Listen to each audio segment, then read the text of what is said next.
Yo, and welcome back to the channel, everybody. Life After Baseball. As always, it's your boy JP. Chris Campbell here. And today we're at Vinile Chophouse, our favorite restaurant. We're located in 17th Street between 5th and 6th Avenue in the Flatiron District. Chris, let them know today what we about to show them, what we about to get into today. Normally we do the interview in the pod, but before we do the pod, we're going to try out some fire food by not only chef, the executive chef, Joe, right? So you guys are going to witness us, get a couple courses, drink a little, sip a little. Nah, I'm just messing with you, but all jokes aside, we're going to eat some dope food. You guys are going to see our live reactions to eating some of the best food I've ever had. So looking forward to sharing that experience with you guys. I hope you guys even, come out to the Vinile Chophouse, to try it out. Once again, it is a little expensive, but I promise you it is so worth it. And you guys are going to thank me later if you guys come over here and try it out. For first looks, what I could tell you is they got premium raw stuff off the bar. They got salad, first course, pasta, mains, and sides. So the way that this menu, you can already tell, it guides you how you should be eating, and it basically takes you on a journey the entire way through.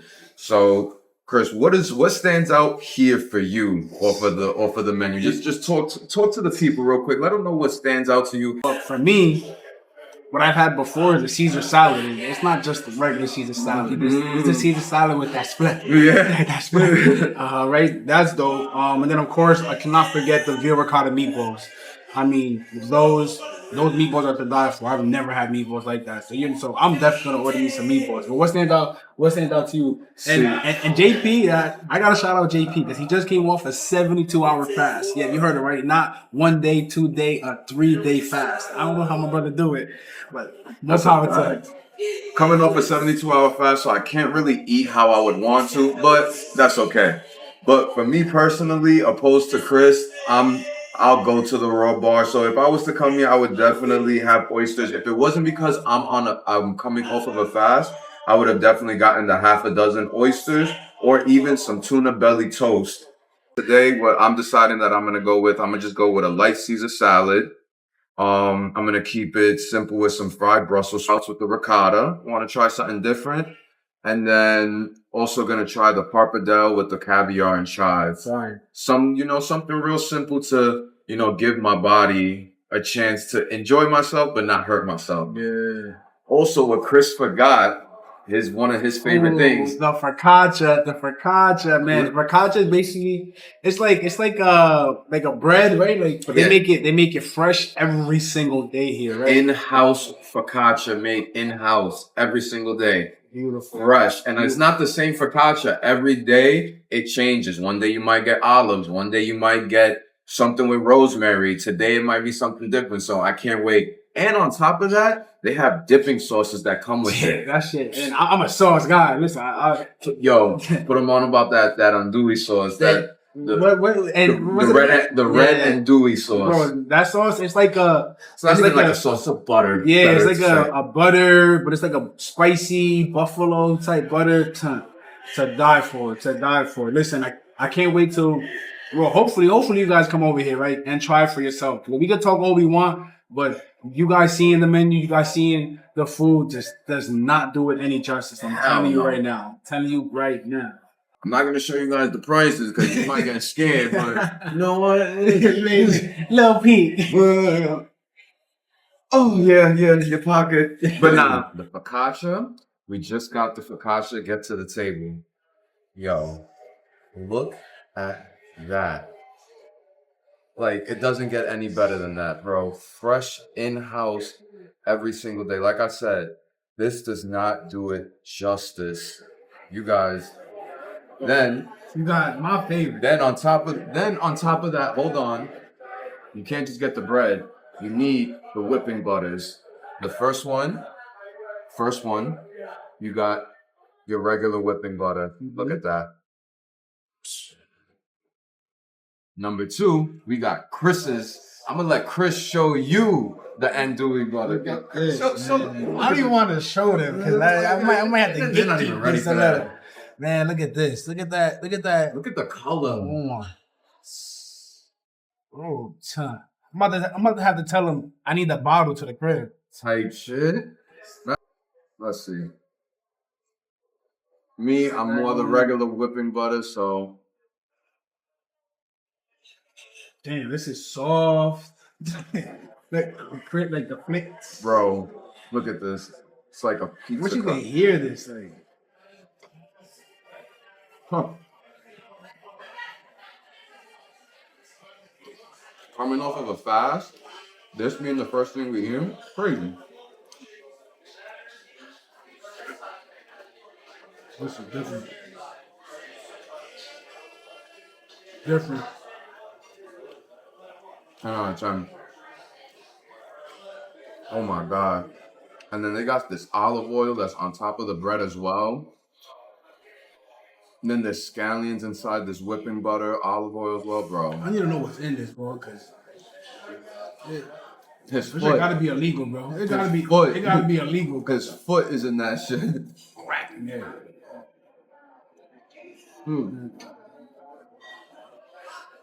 Yo, I mean, this is just the bread.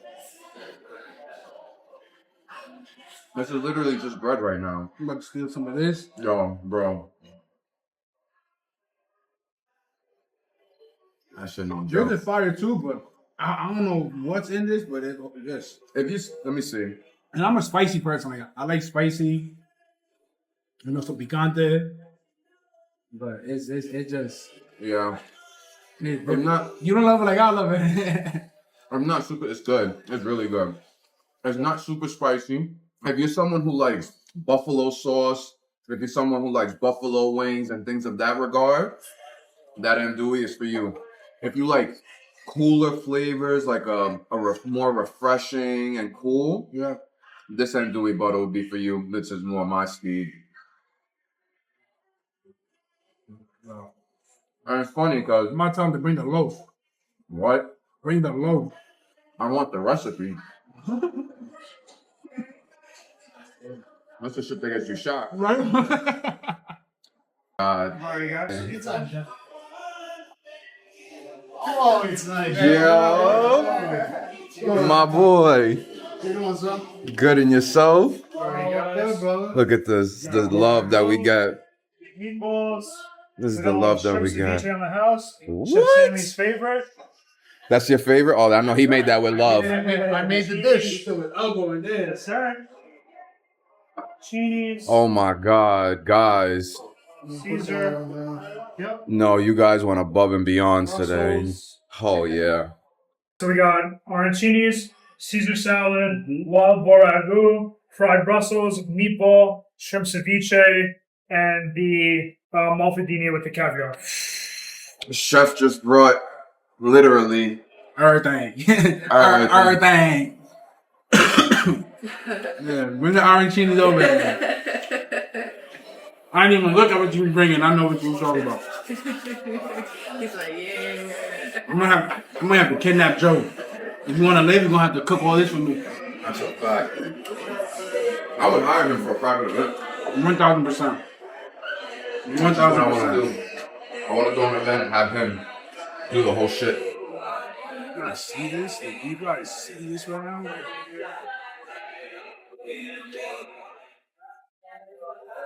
First course, Caesar salad. I got my Caesar. Look, he can keep the salad. I'm not gonna lie, I see the salad is fire, but the arancini, awful, man. It's like fried, and you don't know what arancini is? I didn't even know what it was. It's like fried rice balls, right? Basically. Fried rice balls Mm-hmm. with like a nice little sauce on it. What is this, like chives? Oh my God. Different. Bro, I've never liked Brussels sprouts. That right there, the best Brussels sprout I've ever tried. Wow. You're gonna hear that a lot. Fried Brussels sprout with ricotta, and there's this sauce on it. I don't know what it is. Y'all see that? Take that bite. Gotta be quicker than that. Nah, try that. Hey, bro, this is amazing. Bro, try that. I don't know if you fuck with Brussels sprouts. You're gonna...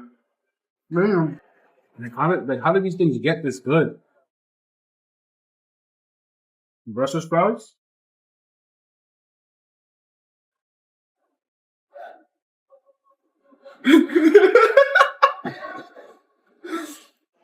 I ain't gonna lie. I told you. Like, this is one of those places and one of these meals that just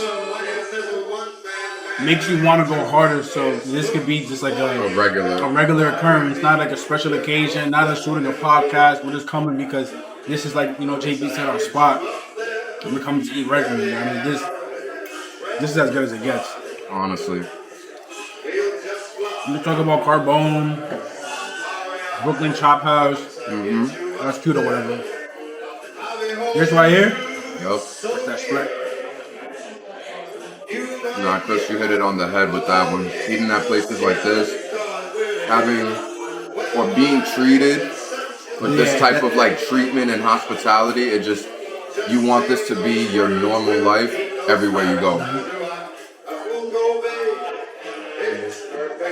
So where it's not just Chef Joe because he knows us, it's wherever we go because the movement that we have, they want to roll out this type of treatment.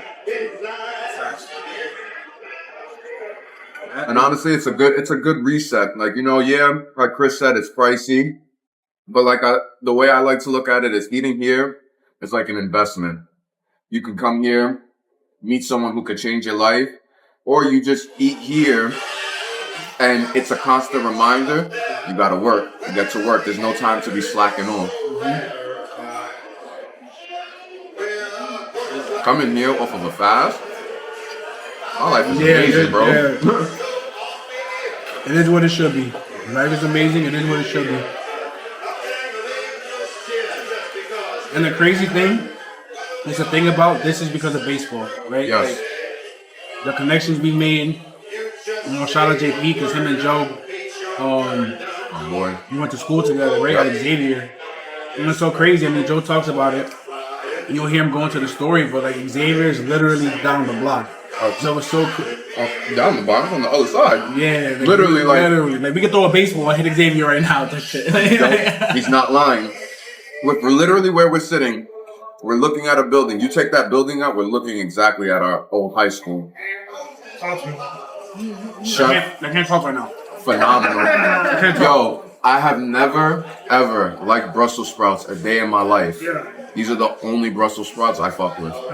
Bro, the ricotta, and what is that sauce that you have on there? It's like some type of Asian... Huh? Colombian chili and honey. Bro, it's like some... Spicy hot honey. It's like a zing to it, like an Asian... Yo, it's so fucking good.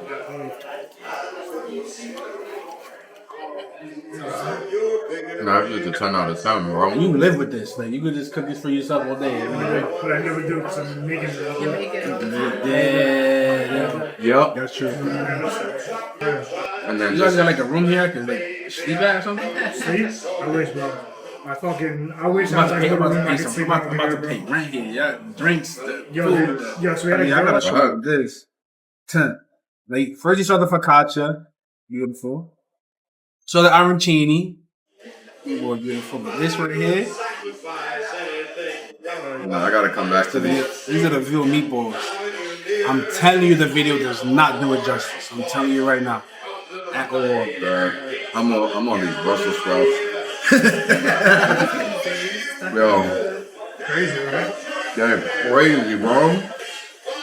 And you know I'm big on the health stuff, so the fact that it's this and I don't eat Brussels sprouts, nah. You did something. Yeah, it's one of my favorite dishes ever. Want some of these? Enjoy, bro. Enjoy Well, I that. wasn't gonna give you anyway. Alright, bet. So welcome back to Life After Baseball, guys. First things first, I want to say thank you to Chef Joe for the hospitality, the food. You guys are going to see in the video what he put out for us.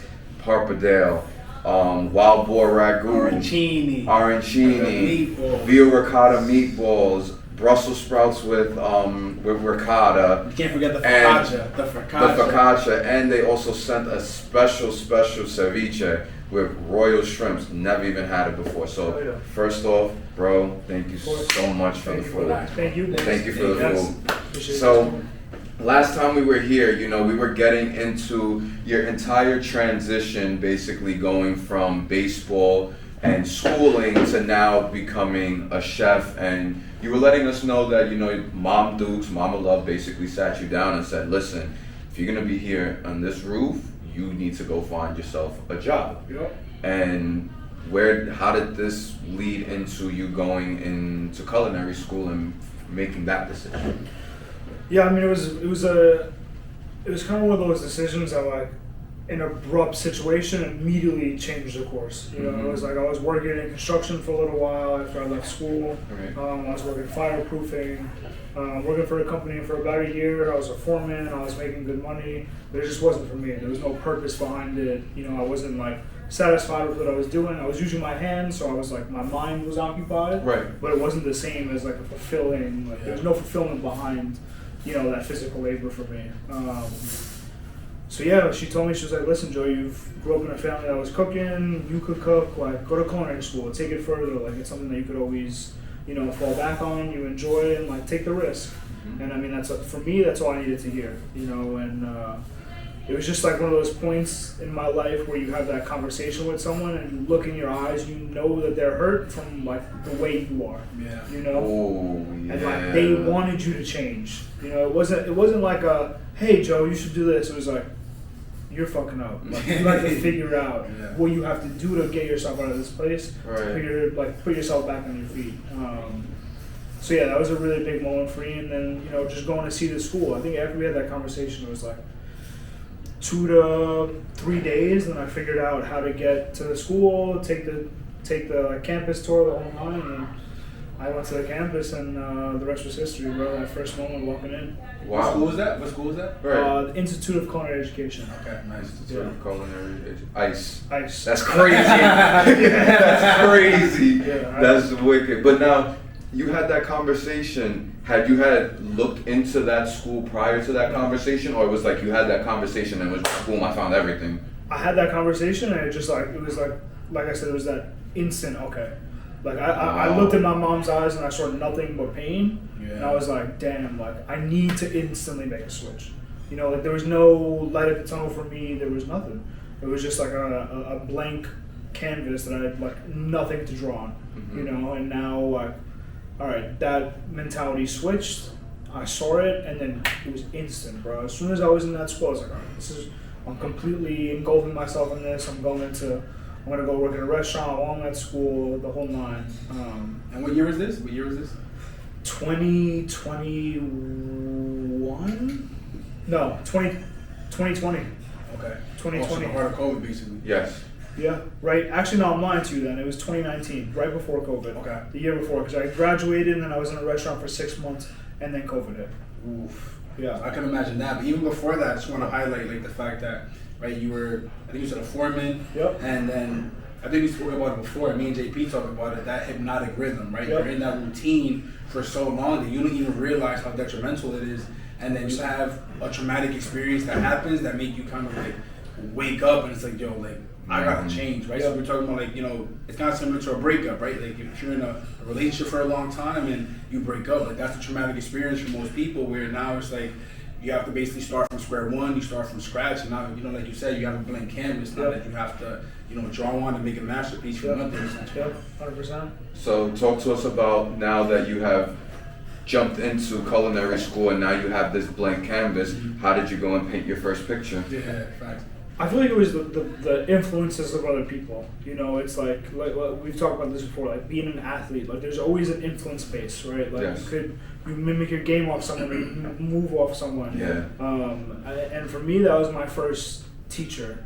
He was like this kind of, he was arguably one of the greatest chefs of all time. It was a guy named David Waltuck. Okay. He was he opened this restaurant called La Chantura. He was like the youngest chef with Michelin star, most stars, won New York Best Chef like multiple years in a row. Just a bona fide savage in the culinary world. Right. And like savage by all means. Like I remember one day he came, it was maybe the third day, came in drunk. Like clearly drunk off his shit. Right.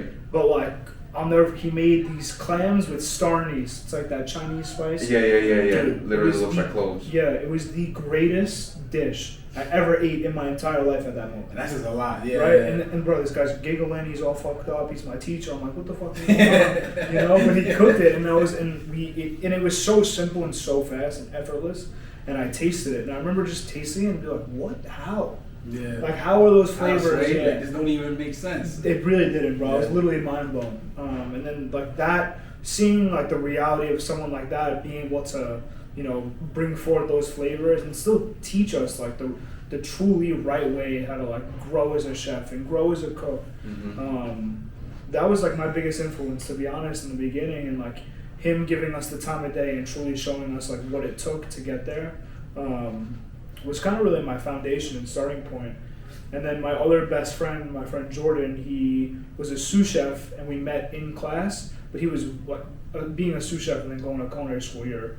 It's like being a professional baseball player and then playing like varsity. Literally. Yeah. That's a crazy comparison. Yeah. When you put it into perspective. So like he knows what he's doing already, and he kind of put me on game, to be honest. He got me a job at a restaurant, and listen, the restaurant was not fine dining. It was almost like a catering place in a sense, an event space, but just like being in that environment and having service and, you know, prepping everything, cooking it, people telling you it's good, people telling you it sucks. Like just like being in that environment actually in a restaurant was the game changer for me, because I looked around, everyone in culinary school, like, you know, there was this one lady who was 45 and she was great and she was a nice lady, but like she couldn't survive in a restaurant.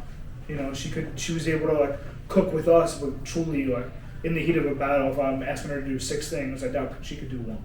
Yeah. You know, there's levels to it. You know, there's like a cook, a chef, you know, and there were a lot of cooks in culinary school, you know, and a lot of glorified cooks.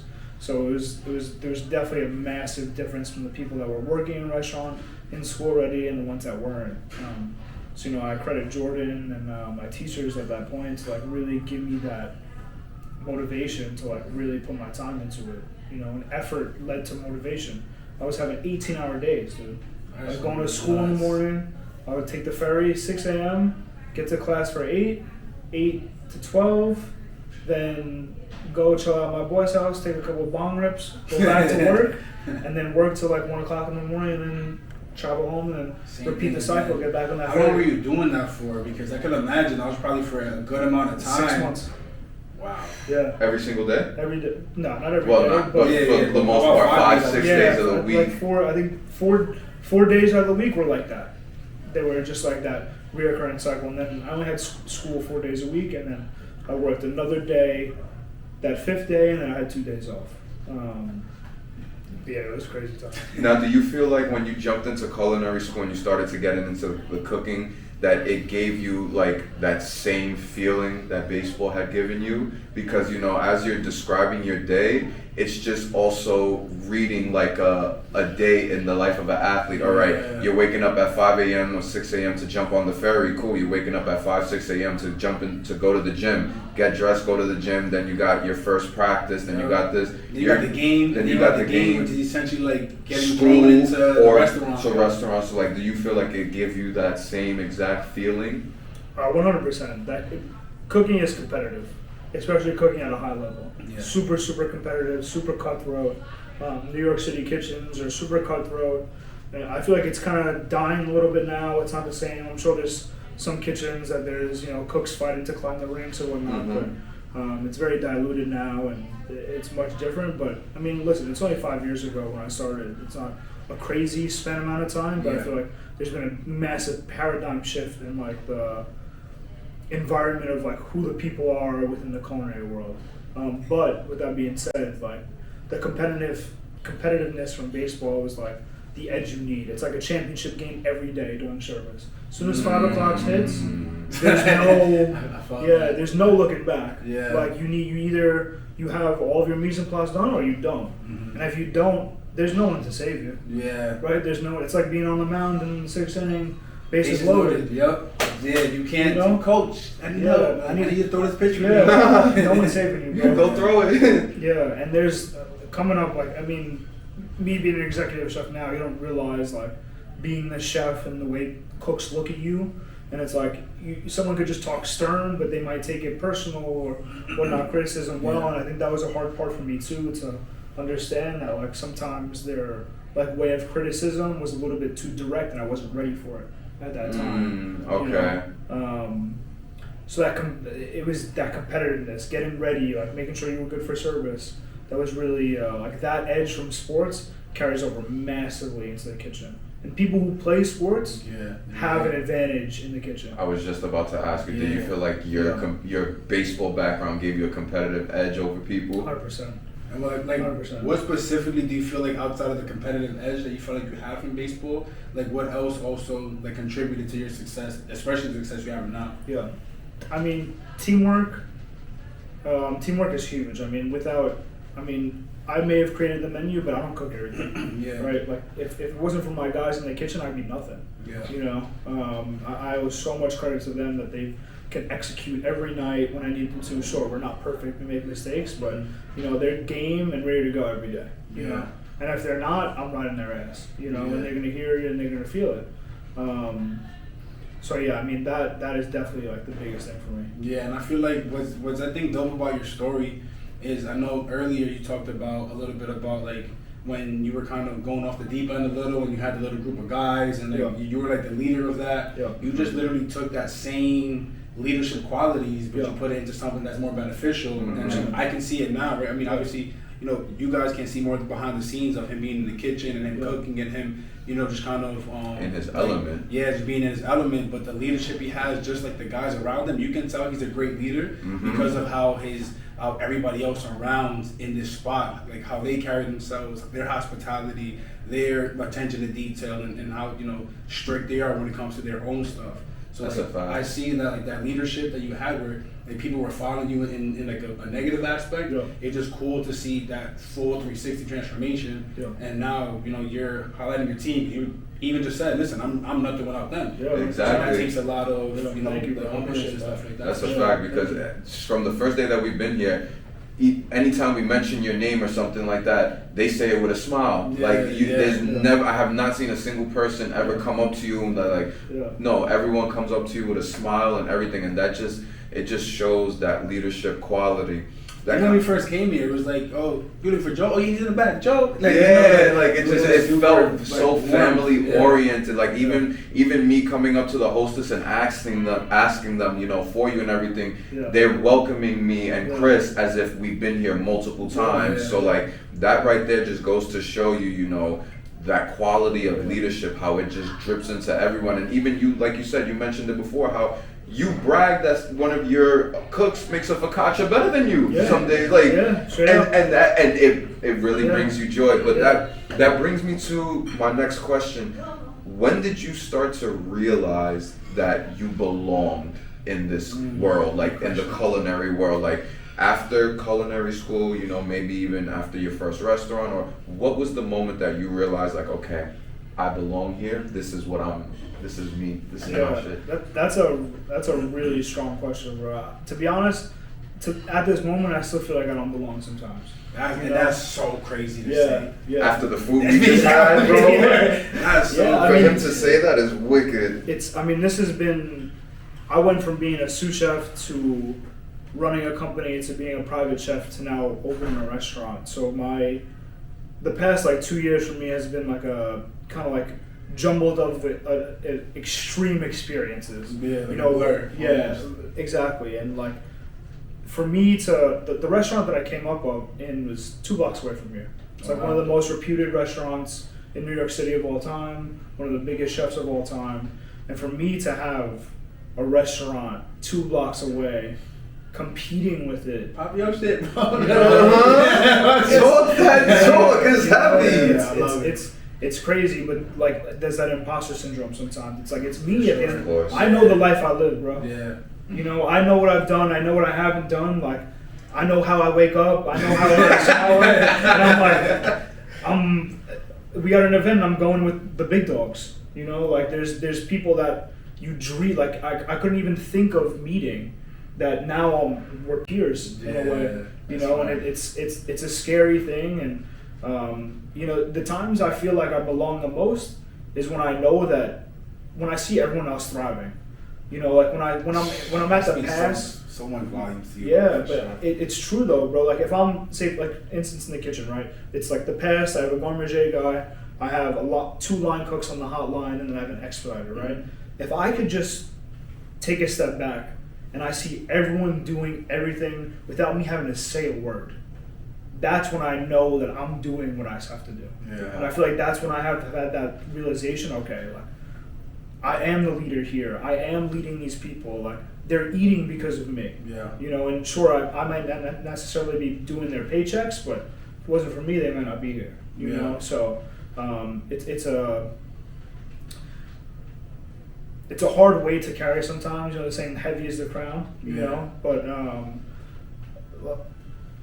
the people around me make me feel belong. You know, like my mentors. They run their mouth about me now, you know, because in like a negative way. Yeah, that's unfortunate. Yeah, it's terrible. But you know? that's when what is it when it's not when the student becomes the teacher, but when I forgot the saying for it, but it's almost like when the student outshines the master. Outshines the master. Yeah, right. there we go. Yeah, and it's like now it's like they want you to do good, but never better than them, and it speaks a lot when it's like they're hating because of the fact that. Like, this kid he got it. But that disconnect is crazy. Yeah.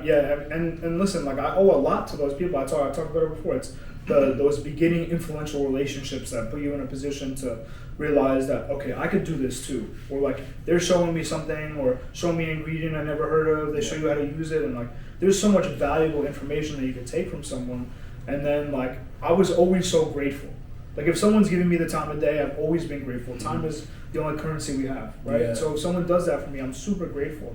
And you know, when I did this, you know, some of the staff from other places wanted to come work for me and whatnot. And like once that started happening, everyone just started running their mouth. Yeah. You know, and it just sucks when it comes from someone that like you looked up to and you had love for. Like one of those people like Sam, you saw him come through. Like we dap each other, we give each other a kiss on the cheek. That's real love. Yeah. You know, like that's family love. That's a fact. And I would do that to that like mentor. You know, and then for them to, you know, we didn't see each other for a little while, and then I come back in and I have this massive project that I'm working on, and it was love in the beginning, but it was all fake love. Yeah. You know, it was fake to see where I was at, what I was doing, like make sure I wasn't stealing any of their recipes, this, that, and vice versa. Wow. Yeah, I didn't even think about that. You know, so there was a lot of that, and you know, there was a lot of employees that were cross-pollinated. More like worked for both. Yeah. Or like we're there and everyone knew me, and you know, because the culinary world's a small world. People don't last long, so only like you know, it really is a game of last man standing. You know, and a lot of people, it's so small that you've worked for multiple of the same people, or you've worked for a chef here, and here, and then this person worked for the chef when he was there, and there's a lot of like everyone knows each other. Yeah. You know, it's very small. So once like the word started getting out what I was doing, it just like then I just started hearing, you know, bad things, and I'm just like, come on, man. Like after all the love that I've given, right, and the respect. Like, that's my big thing too, is that I've never disrespected. If anything, I've always been showed too much respect. You know? And they just shit all over you, you know. But look at us now, brother. I mean, this proof is in the pudding, right? Facts. So I'm kind of happy it happened, and that's like one of those other things where we talk about belonging. You have someone that's been a chef in the industry for 10 plus years, and they got your name in their mouth. You're doing something right. Yeah, that's a fact. You know, and you know that you're not doing anything that's like undermining anyone. You're not trying to sabotage him. You're literally just trying to be the best version of yourself, and that's it. And it's genuinely rubbing him the wrong way, because that means that he sees himself. Damn, this kid could be bigger than me. There's lack. There's lack in himself. That's there's a gap that he sees something in you that he doesn't have himself. That he's just like, nah. He can't figure this thing out. He might see it. He might see what you don't see, and he's just like, if he figures this out, he's gonna be better than me, and I can't have him figure it out, kind of thing. That's a fact. And like, it's crazy that people actually like be like that in this world. And there'll be someone that like mentored you, and you never even showed any type of disrespect or anything like that. But you had gone through all of these different, different kind of hats in the culinary world that you did catering, you did private chef work, you did work in an actual restaurant and everything. When you started this journey in culinary school, that you were that wide-eyed kid, did you think that you were going to be opening up a restaurant? And the second part of this question is, when did that whole idea of opening a restaurant become real to you, to where you're just like, wow, like I didn't think that I was gonna get here, but now here we are, and it's just like, I gotta do this. Yeah. Hell no. No way. No way. Yeah, no way. There's like I said, like in culinary school, it's like someone's just wiping your ass all day, right? It's the reality is of what the restaurant industry is, and culinary school do not align whatsoever. I wouldn't say whatsoever. I'm sure there's obviously comparable skills and they teach you shit, but like those harsh realities, you'll never be taught in a classroom. So in the beginning, no way, and especially going into professional kitchens and then like seeing like a badass meat cook when you're like a prep cook, you're like, fuck, I can't wait to be at that level. Yeah. It takes so much time to get there. It's so many hours to perfecting techniques and knife cuts and, sauces and pasta that like, it's nothing but time. But I mean, talent comes into factor, and drive and motivation and passion, all that. But at the end of the day, it's time. You can be the most passionate person ever, but if you only put in 5 hours a day, you're not going to get that rough ruggedness, that technique that someone tells you to do something, you do it with your eyes closed. And that's what you have to be like in the kitchen. And then to answer the other question, the time when I realized I was opening a restaurant. To be honest, when I was doing the private, so I left craft. I was like, I don't want to be in a chef in a restaurant anymore. I'm gonna go get this bag, doing a private chef. I gotta cook 2 meals a day for 10 people. Fucking sign me up. I'm great. I'm used to cooking for 150 people a day. What's a couple? Yeah, everyone's telling someone who's yelling at you, who's not calling out of work, who's drunk, who's getting sexually harassed. The restaurant life is crazy, bro. Yeah. So I was tired of it. I was burnt out.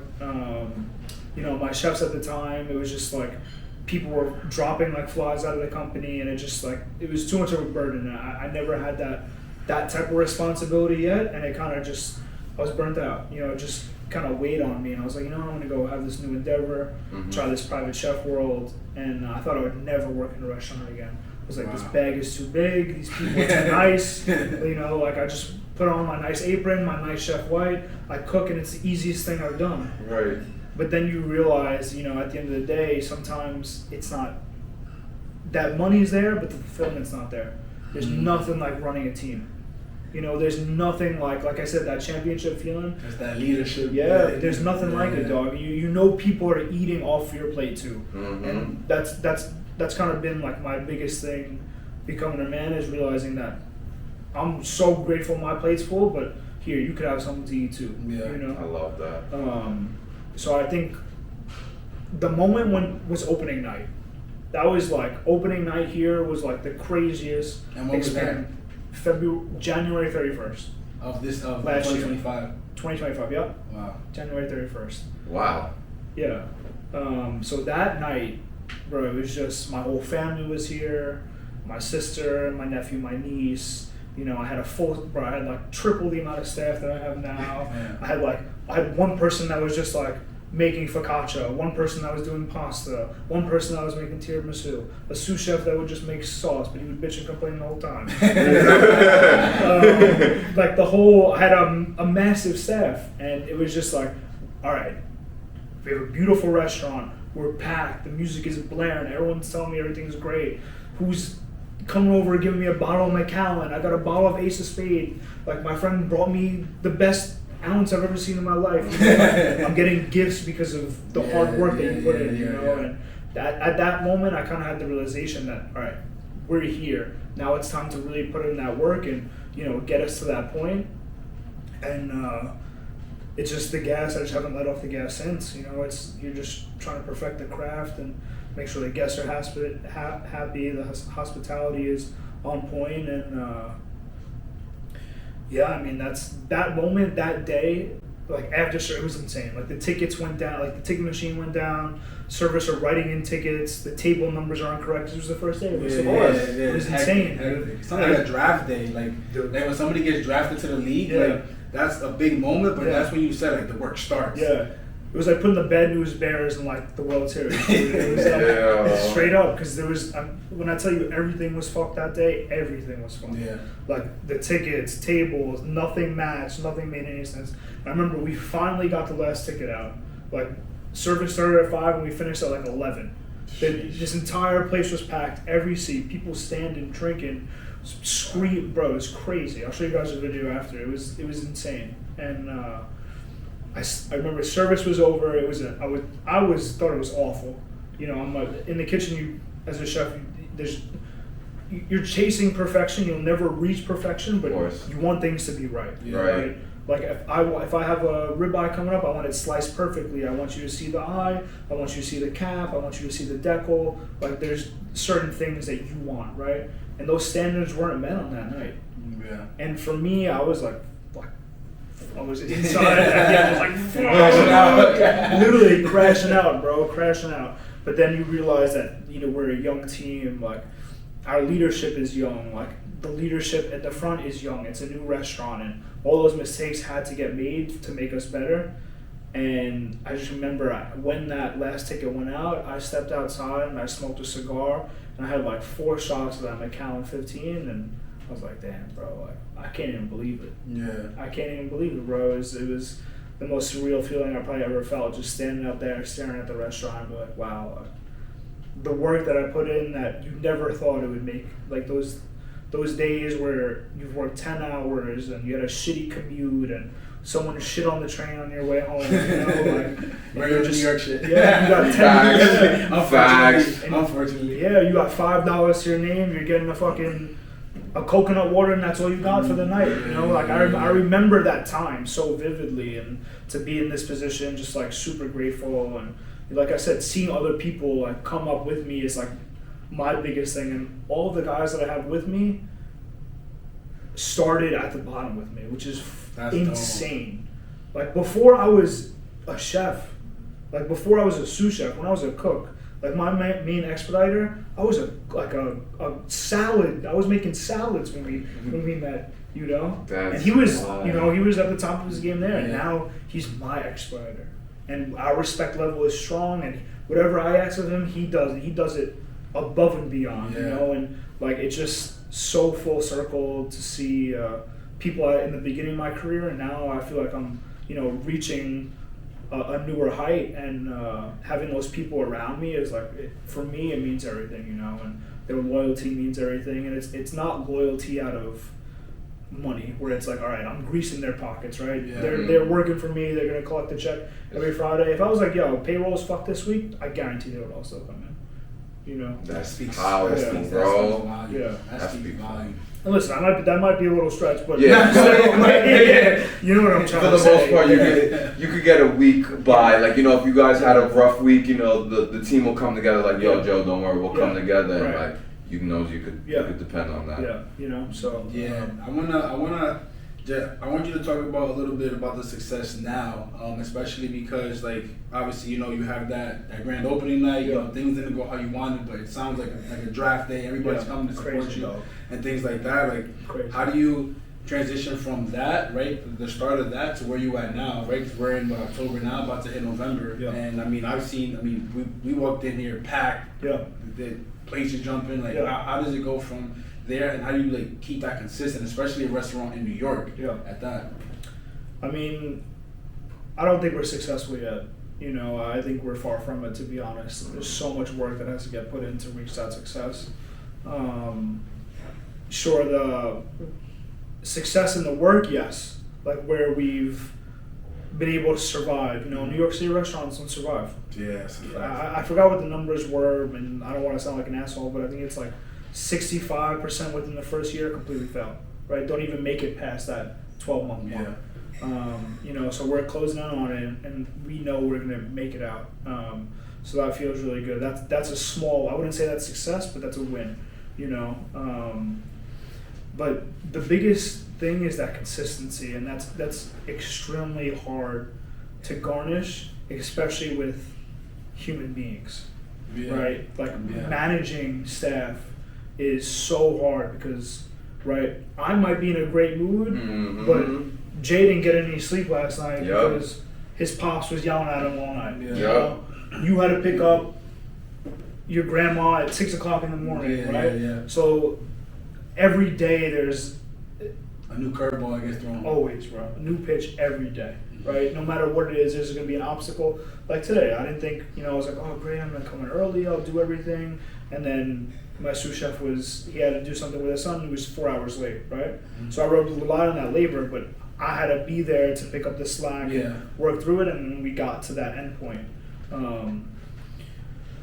But yeah, I mean, getting everybody else bought in, I think has been the hardest part. Yeah. And I think that the success now is us bought in. We don't have success in, we're not making financials yet. We're not making, leaps and bounds, millions of dollars. Not yet. But we're impacting people. Yeah. And I think that's our biggest success right now as a restaurant, is that we have a great staff.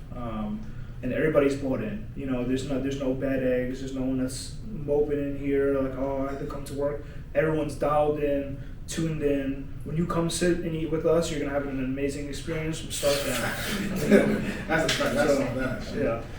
Yeah. So that's my success and win so far. And there's just like, if you were to give it a barrier, I feel here, and this is where success is. It's so far away, but like that. Keep pushing that wheel till we get there, and it's you put your head down, you do the work, you make the people around you better, and then you reap those benefits once they're there. Yeah, for sure. And I could tell with the way that you're speaking and how what your level or what your description of success is to you, I can tell that you're saying that you're right here and success is over here. Yeah. And I know with the type of person that you are, as you get here, success is going to keep. Yeah.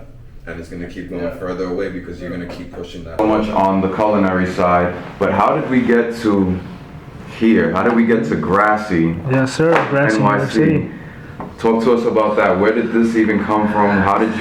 What made you want something more besides being a chef?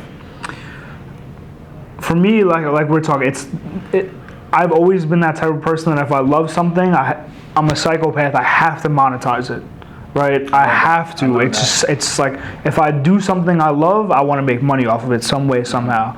I just love the good herb. I just love smoking the ganj.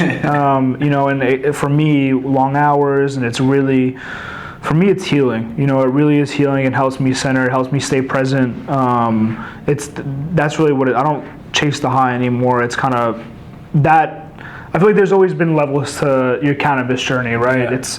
It's you get introduced to it, there's the overuse, there's the underuse, you find what your niche is, you find where you're at. So cannabis has been something for me that has been like super, super like center of my life for the past, like 5 years, helping me with insomnia, helping me with pain, tendons, legs, my feet, the whole nine, long hours.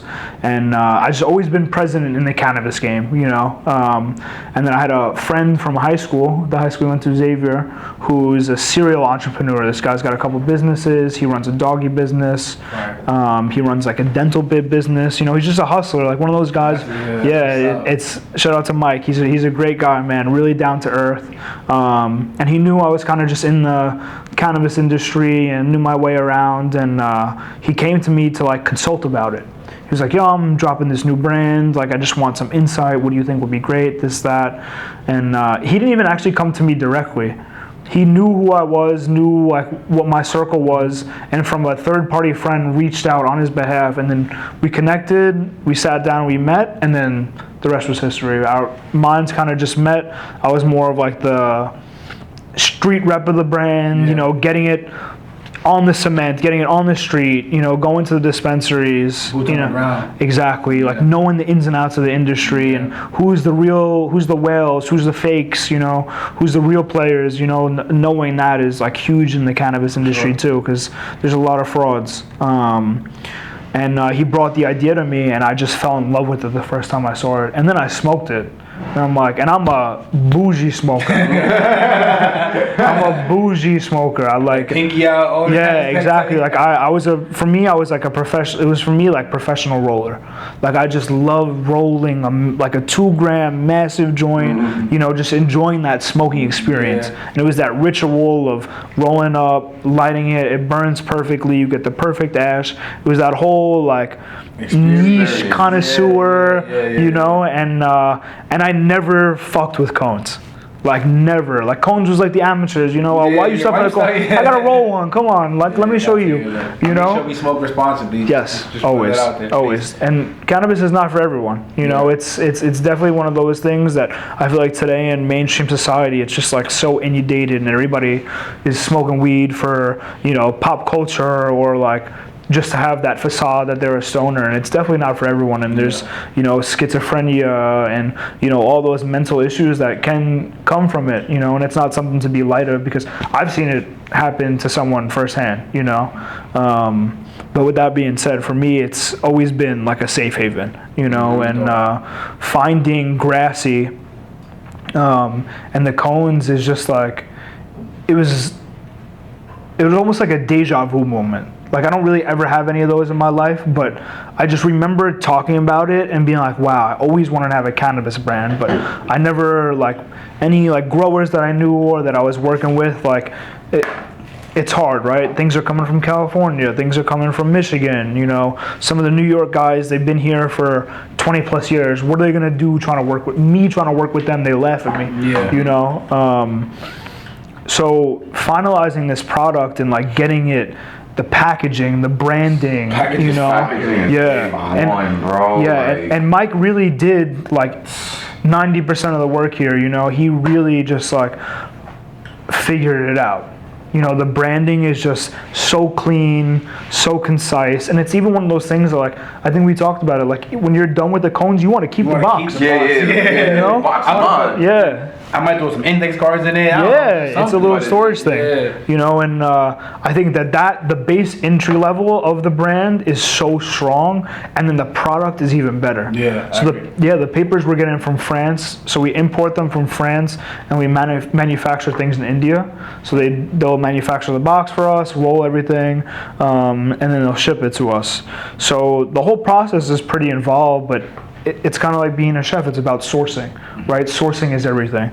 So we're sourcing the best papers money could buy, and then, you know, putting into a great manufacturer that's manufacturing a great product for us, and it's safe. You know, we're using, I mean, smoking always causes harm, right? And inhalation is never great for the human lungs. But, you know, if you're going to do it, you want to do it the cleanest way possible. And this market in New York City is so inundated with fake papers, imported papers that, you know, it's really, and it affects your smoking experience because a fucked up paper could ruin everything. You could have the best weed in the world, but if your paper is trash, you know, it might not burn, you know, the whole nine. So that's why I really love this product, man. It's just super clean. It burns great every single time.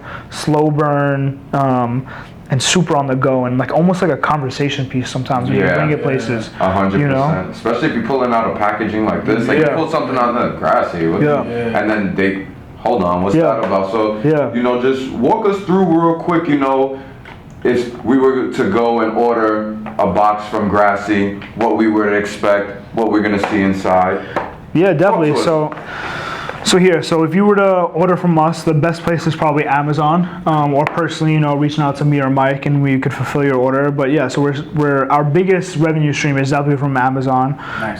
So your guys' stuff is on Amazon right now. Yeah. That is. Yeah.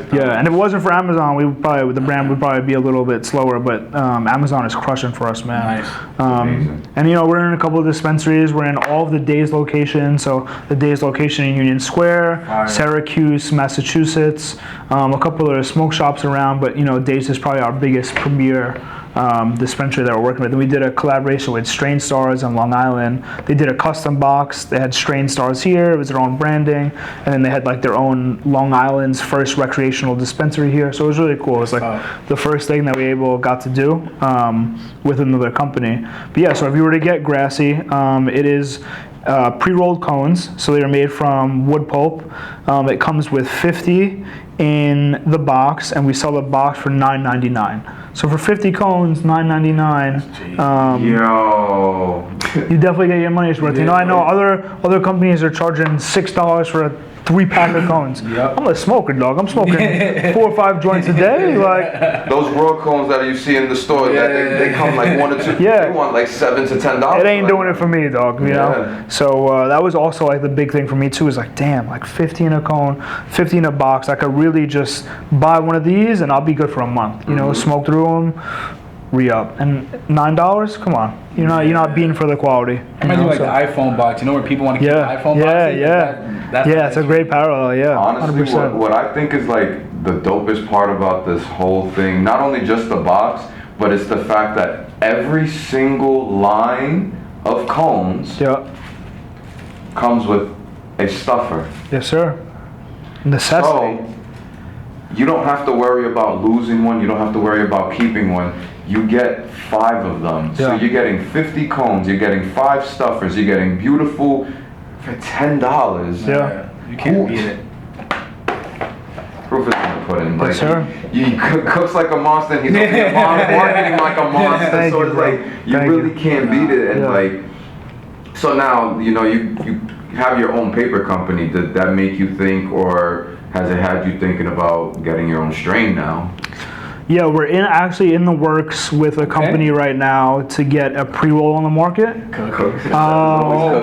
That's fire. Yeah. Where they're the grassy pre-rolls, but they're stuffed. Yep, someone else's flower. So we're trying to figure it out. It's kind of like a very on-the-fence deal, and they want to white label us, and they want it to be theirs. But I feel like our branding is a little bit stronger than theirs.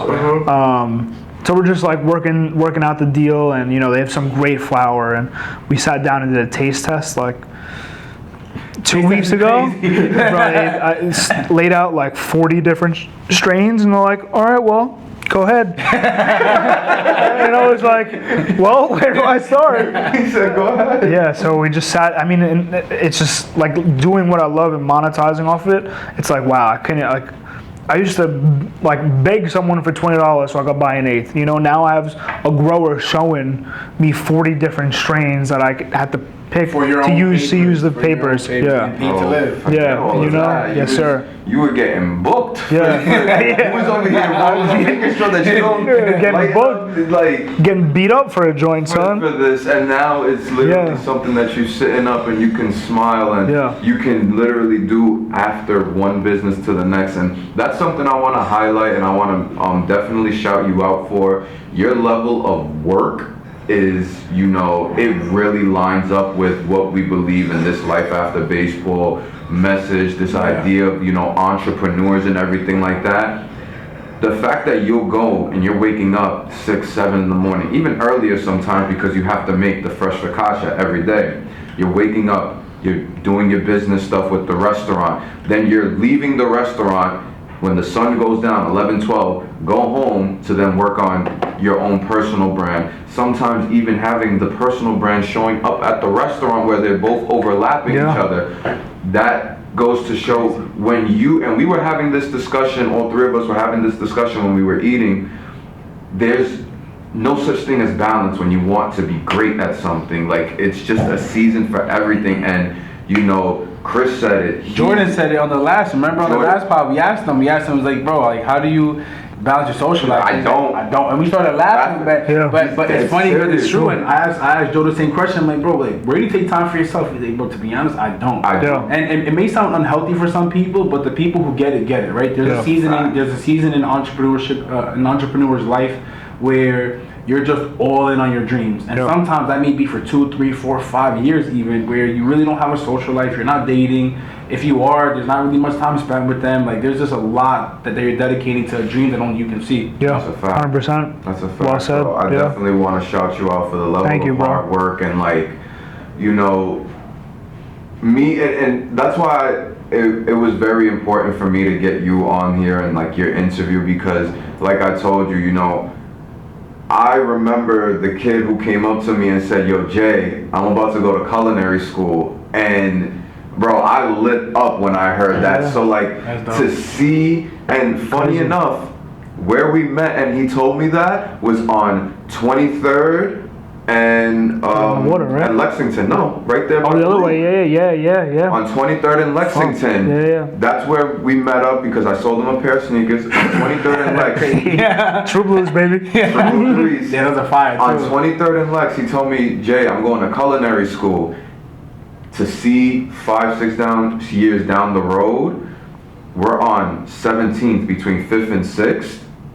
It's beautiful to me to see that. He told me that. He spoke it into existence in 2020, 2021 that he was going to do this, and we're in 2025, and he now is the executive chef of a restaurant in the Flatiron District, 2 blocks away from his mentor, around the block from our high school. That speaks Crazy. volumes. It speaks volumes, bro. Thank And you, I want bro. to speak about too, because Thank you, bro. when we were like going on guests and seeing like, yo, who can we bring on, entrepreneurs, this and that, he's like, bro, we gotta have Joe on. Like, all right, let's run it. And Yeah. bro, I mean, it was, bro, I'm grateful for you, bro, for even bringing that up, and I'm grateful for you, you know, for hosting us and, you know, for the hospitality, bro. bro, and, you know, being vulnerable enough to tell your story and to Yeah. go through your journey for sure, bro. Yeah. I mean, for me, it's definitely inspiring. That's a And fact. it's one of the Thank many you, reasons boys. why we do this podcast, right? I mean, every single episode that we've had and that we're going to have, I'm inspired by, right? That's a Just fact. seeing, you know, people who had the same dream but took different journeys and had, you know, much different chapters that they wrote in their own book, you know, to get to where they are now. Yeah, definitely. Right. And I want to thank you guys too. You know, I mean, it's very rare to get people, you know, in my stratosphere that want to hear the realities of someone's story, right? And then show people the actual realities. You know, it's not as glorious as it seems most of the time. Like we say, there's no balance, right? No. There's days where, like you're saying, you fall asleep. You're not going to sleep. I'm you falling falling asleep. That was tough Yeah. to hear that. Like, It's I true. never heard that before. It's true. Really? Yeah, so what he's talking about, like I was saying, like there's just some days, especially now, like, and I feel like we're all kind of in seasons like this where like I'm not telling myself, okay, I'm gonna go to sleep now. Like I'm working on my laptop, falling asleep. But Yeah. actually, he can attest for us. I'll be on Yeah. Zoom calls with him, and he'll be like, I'm over here knocked on. Yeah. It just happens Yeah, because man. we give the whole day. Like we give. The whole day ourselves, our energy, everything. We leave everything on the line, you know, and we wake up and do it over again, you know, for weeks, months at a time sometimes, right?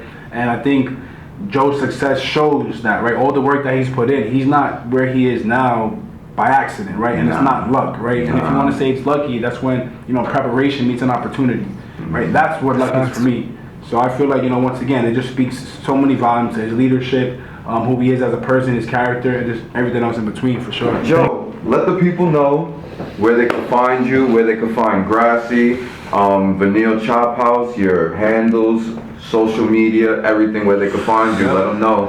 Yes, sir. I just want to thank you guys again, man. It's been great sitting down, and honestly, I just feel like we're having a conversation, bro. It was just we ate good, you know. We're gonna go smoke good after this, and I mean, listen, it's just, you know, young men that are just trying to make better themselves and better the people around them, and you know, I appreciate the opportunity to, you know, allow people to hear my story and, you know, and just hear my insight, hear your guys' insight. And I think it's really powerful in today. And there's a lot of guys like us that are struggling to, you know, even break the surface to even think about trying to do something, you know. And I hope that my willpower enables other people, and I hope your guys' willpower enables other people too, because, you know, it really just takes a conversation. You know, it might even just take looking in someone else's eyes that you know they have it, and you know that whatever it takes, I had to be like that, you know.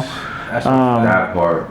And one last thing that we always usually ask from the pod is like, what would you tell somebody who, you know, they may go through that identity crisis, and you know, where baseball's they have a dream of playing pro baseball, and that dream ends for them, and they feel lost. But then they and you know, like you, like Jordan, you're able to find something. Like, what would you tell somebody like that who may be either going through that right now, or maybe expecting to go through that? Like, how can you help, you know, somebody like that? Be honest with yourself. Honesty, I feel like, is the hardest thing for a man, right? When you're a young man, your ego is through the roof. You're a baseball player, your ego is through the roof, right? If you're a star player, it's even bigger, right? So once you get to that point when there's that road where it's, hey, this is my last game, you know, and some people might take it further and, you know, they drag on their process and they get lost, but look at yourself in the mirror and be honest with yourself. You know, take accountability for who you are and what your responsibilities are, and just take it from there and just be a good person. You know, I think that's the biggest thing, because I think once you start lying to yourself, then everything else takes a backseat to what your realities are. You know, just be honest with yourself and honest with who you are and the people around you are, and you know, you just find things and keep working hard, man. Yeah, I think one thing that I want to highlight that you said is be honest, not only with yourself but who the people around you are. Yeah. Because like, It's huge. You're gonna hear me talk about this all day, every day on the pod, everywhere. Just your environment is gonna change you faster than you can change it. So his environment when he was with, you know, he wasn't doing so well. He was just he felt good, but he was around people that were leading down a negative path. Yeah. Same person, same Joe, obviously maybe a little more, you know, a better head on his shoulders when he got into the culinary space, but the environment, he talked about one of the best chefs in New York, and another mentor, I believe you said Jordan, you had, that kind of guided you and helped you out. Like, that environment helped propel you. So 100%. like, once again, just being honest with who you're around. Sometimes the people you're around don't fit the future version of you, right? They're heading down a path that I can't really see myself being like this in the future, 5, 10, you know, 15 years. Yeah. So please be honest with who you're around, and even more, you know, be honest with yourself. Yeah, that's a fact, brother. Couldn't have said it better myself. Joe, let them know where they can find you, where you can find me, where you can find Grassy, where you can find. Hell yeah. Make sure that they know where you at and where to find Big you. Grassy, Yes. the little one. Yeah, 100%. You can find me at Vinile Chophouse, 31 West 17th Street. And Grassy Papers, you can find us on Amazon, or you can reach out to me personally on my Instagram at Chef Joseph Andres, 3 zeros at the end. 3 zeros represent opportunity, so let's get that money, you know? That was tough. It really does, though. It does. That was tough, but guys, I'm gonna drop all of his stuff, everything that he said. Yes, sir. I know for some of you, you might not have been able to catch that. Us New Yorkers, we talk a little fast and everything, and you might be listening slow. So I'll make sure that I leave everything, his handle, the restaurant, the directions to the restaurant, everything. You gotta check it out. I'm gonna leave all of that in the description box, and all of that good stuff. But as always, thank you for joining us on this episode. This is Life After Baseball. This is the only podcast where you have people like us showing people like you how you could go from dugouts to deals, Or from cleats to clients. We'll see you in the next one. Let's get it.